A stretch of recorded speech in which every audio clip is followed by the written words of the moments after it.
অবস্থায় চোখে দেখবে না, এমন অবস্থায় কবর থেকে আল্লাহর আদালতে হাজিরা দিবে এরা যারা জুলুম অত্যাচার করিয়াছে মানুষের উপর।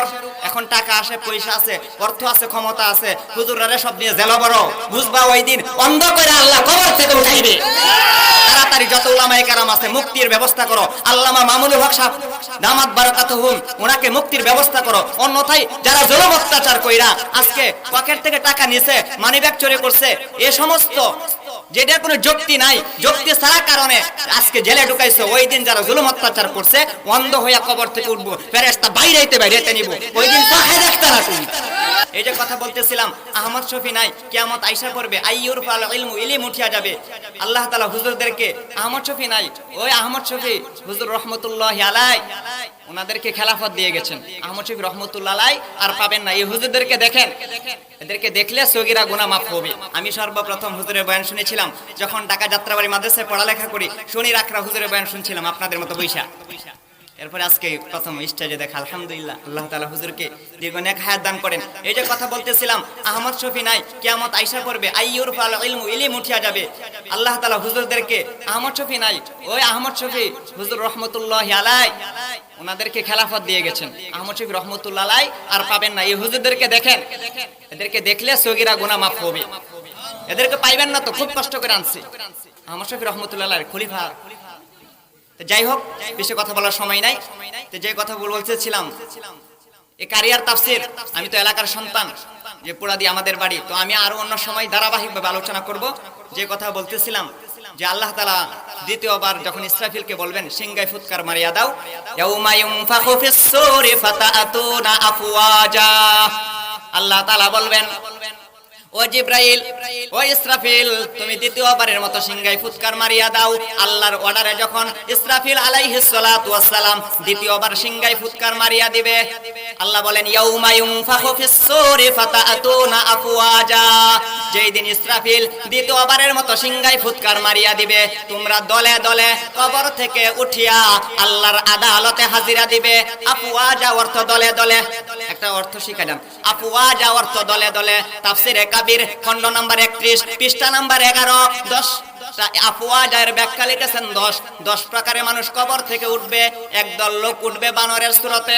কি সুরতে? বানরের সুরতে। এরা ওই সমস্ত লোকেরা যারা মানুষের মধ্যে কথা কাটাকাটি করিয়া ফাসাদ বিদ্যমান রাখিতে চায়, মানুষের কথায় কথায় দোষ ধরে যাহাতে মানুষ লজ্জা পায়, এই সমস্ত মানুষেরা বানর হইয়া কবর থেকে আল্লাহর আদালতে হাজিরা দিবে। এক নাম্বার। 2 নাম্বার, শুকরের সুরতে উঠবে ওই সমস্ত লোকেরা যারা হারাম মাল খায়, এরা শুকর হইয়া কবর থেকে আল্লাহর আদালতে হাজিরা দিবে। 2 3 নাম্বার, একদল লোক উঠবে মাথা নিচু অবস্থায়, গাড় ভাঙ্গা, ডানে তাকাইতে পারবে না, বামে তাকাইতে পারবে না, সামনে তাকাইতে পারবে না, পিছনে তাকাইতে পারবে না, গাড় ভাঙ্গা। এরা হলো সুদখোরের দল। এরা দুনিয়াতে সুদ খাইতো, তারা গাড় ভাঙ্গা থাকবে। কিয়ামতের কঠিন ময়দানে লাখ লাখ কোটি কোটি মানুষের সামনে দেখবে, এই চাচা, ও চাচি, আপনি বোধহয় সুদখোর ছিলেন দুনিয়াতে, গাড় ভাঙ্গা। এমন অবস্থায় কবর থেকে আল্লাহর আদালতে হাজিরা দিবে। 3 4 নাম্বার, অন্ধ অবস্থায় চোখে দেখবে না, এমন অবস্থায় কবর থেকে আল্লাহর আদালতে হাজিরা দিবে এরা যারা জুলুম অত্যাচার করিয়াছে মানুষের উপর। এখন টাকা আছে, পয়সা আছে, অর্থ আছে, ক্ষমতা আছে, হুজুররা সব নিয়ে জেলা বড় বুঝবা ওই দিন অন্ধ করে আল্লাহ কবর থেকে উঠাইবে। তাড়াতাড়ি যত উলামায়ে কেরাম আছে মুক্তির ব্যবস্থা করো। আল্লামা মামুনুল হক সাহেব দামাত বারাকাতুহুম ওনাকে মুক্তির ব্যবস্থা করো। অন্যথায় যারা জুলুম অত্যাচার কইরা আজকে পকেট থেকে টাকা নিছে, মানিব্যাগ চুরি করছে, এ সমস্ত যেটার কোনো যুক্তি নাই, যুক্তি ছাড়া কারণে আজকে জেলে ঢুকাইছে, ওই দিন যারা জুলুম অত্যাচার করছে অন্ধ হইয়া কবর থেকে উঠবো, ফেরেশতা বাইরেতে নিব, ওই দিন চোখে দেখতে না তুমি। হুজুরদেরকে ছাড়ো, হুজুরকে ছাড়ো। যদি দুনিয়া টিকে রাখতে চাও, হুজুর ছাড়বা না, ইসরাফিল আল কারিয়া বিকট আওয়াজ দিয়ে দুনিয়া ধ্বংস করে লাগবে। 4 নাম্বার, যারা জুলুম অত্যাচার করিয়াছে অন্ধ অবস্থায় উঠবে। 5 নাম্বার, ল্যাংরা বুবা, ল্যাংরায়া কবর থেকে আল্লাহর আদালতে হাজিরা দিবে, মুখ দিয়া কথা বাহির হইবে না। ওই সমস্ত আলেম মানুষকে খুব নসিহত করেছিল, হুজুর নিজে আমল করে নাই, ল্যাংরায়া উঠবো, কথা বলতে পারবে না। আজকে লাখ লাখ কোটি কোটি মানুষের সামনে জোরালো ভাবে ভাষণ দেয়, বয়ান দেয়, নসিহত করে, ওই দিন ল্যাংরায়া উঠবো। ও হুজুর, আপনি বুঝি ওয়াজ করছিলেন, নিজে মানছিলেন না, তাহলে 5 নাম্বার হুজুররা ল্যাংড়া এবং বোবা অবস্থায় উঠবে, মানুষকে খুব ওয়াজ নসিহত করেছিল, নিজে আমল করে নাই, ব্যাখ্যা বলার সময় নাই। 6 নাম্বার জিহ্বা নাভিস্থল পর্যন্ত ঝুলতে থাকবে, জিহ্বা হইতে রক্ত এবং পুজ বাহির হইতে থাকবে। এই রক্ত আর পুজের দুর্গন্ধের কারণে হাসরের মাঠের মানুষগুলো অস্থির আর পেরেশান হইয়া যাইব।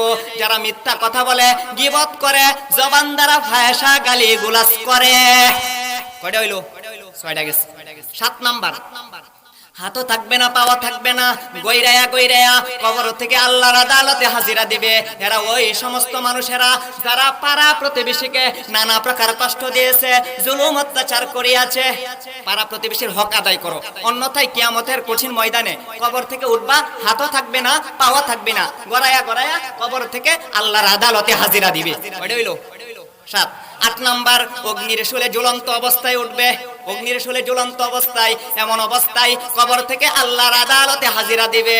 যারা সঠিক বিচার করে নাই, টাকা খায়া বিচার করছে, ঘুষ খায়া বিচার করছে, টাকা যা বেশি দিছে তার পক্ষে রায় দাঁড়াইছে, ঠিক না ঠিক?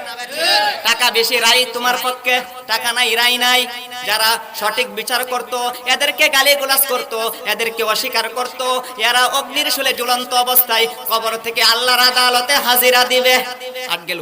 9 নাম্বার শরীর হইতে পচা মুর্দারের চাইতে বেশি দুর্গন্ধ আসিতে থাকিবে। এই দুর্গন্ধের কারণে হাসরের মাঠের মানুষগুলো অস্থির আর পেরেশান হইয়া যাইবে। এরা ওই সমস্ত পুরুষেরা যারা পর স্ত্রীর সাথে, পর নারীর সাথে জিনা করিত। ও ভাই ও বোন, খুব খেয়াল করিয়া শুনে রাখেন, যারা নাকি জিনা করেন, কিয়ামতের কঠিন ময়দানে কবর থেকে এমন অবস্থায় উঠবেন, শরীর হইতে পচা মুর্দারের চাইতে বেশি দুর্গন্ধ আসবে। আজকে কেউ দেখে না, আজকে কেউ জানে না, ওই দিন কিন্তু দুনিয়ার সব মানুষ দেখবে, বুঝবে, জানবে। বুঝা গুনাহ কইরেন। কয়টা হইলো? 10 নাম্বার আগুনে, শরীরের মধ্যে আগুনের জুব্বা পরিধান করানো হইব। ওই জুব্বার তাপের কারণে শরীরের গোশতগুলো বুনা অবস্থায় থাকিবে। এমন অবস্থায় কবর থেকে আল্লাহর আদালতে হাজিরা দিবে। এরা ওই সমস্ত লোক যারা বেড়াগিরি করত, বাহাদুরি করত, তাকাব্বুরি করত, হুজুরদের সাথে বেয়াদবি করত, হুজুরদের সামনে থেকে মাত কাইরা নিত, হুজুররে বলতো হুজুর ওয়াজ বন্ধ করেন, রাজনীতির আলাপ করেন। এই সমস্ত যারা করত, এই সমস্ত যারা করত, আগুনের জুব্বা তোমরা পরবা, আগুনের জুব্বা। ওই দিন আগুনের জুব্বা পরিধান করাইয়া হাসরের ময়দানে উঠাইবে, শরীরের গোশতগুলো বুনা অবস্থায় থাকিবে। এই কথাই আল্লাহ বলেন, ইয়াউমা ইউনফাখু ফিস-সূরি ফাতাআতুনা আফওয়াজা। ও জগতের মানব হে, যেই দিন ইসরাফিল দ্বিতীয়বারের মতো সিংহায় ফুৎকার মারিয়া দিবে, মানুষ কবর থেকে দলে দলে উঠবে। দলে দলের ব্যাখ্যা 10টা প্রকারের মানুষ কবর থেকে আল্লাহর আদালতে উঠিয়া হাজিরা দিবে। আল্লাহ তাআলা যে কথাগুলো বললাম, এই যে বদগুণ, এই খারাপ কাজ থেকে আল্লাহ আমাদেরকে বেঁচে থাকার তৌফিক দান করেন, এই কথাটা মনে রাখবেন। আর হুজুর চলে আসছেন, বেয়াদবি আমার কথা বলা, তো হুজুরের দোয়া নেওয়ার জন্য, হুজুর আমার জন্য দোয়া করবেন।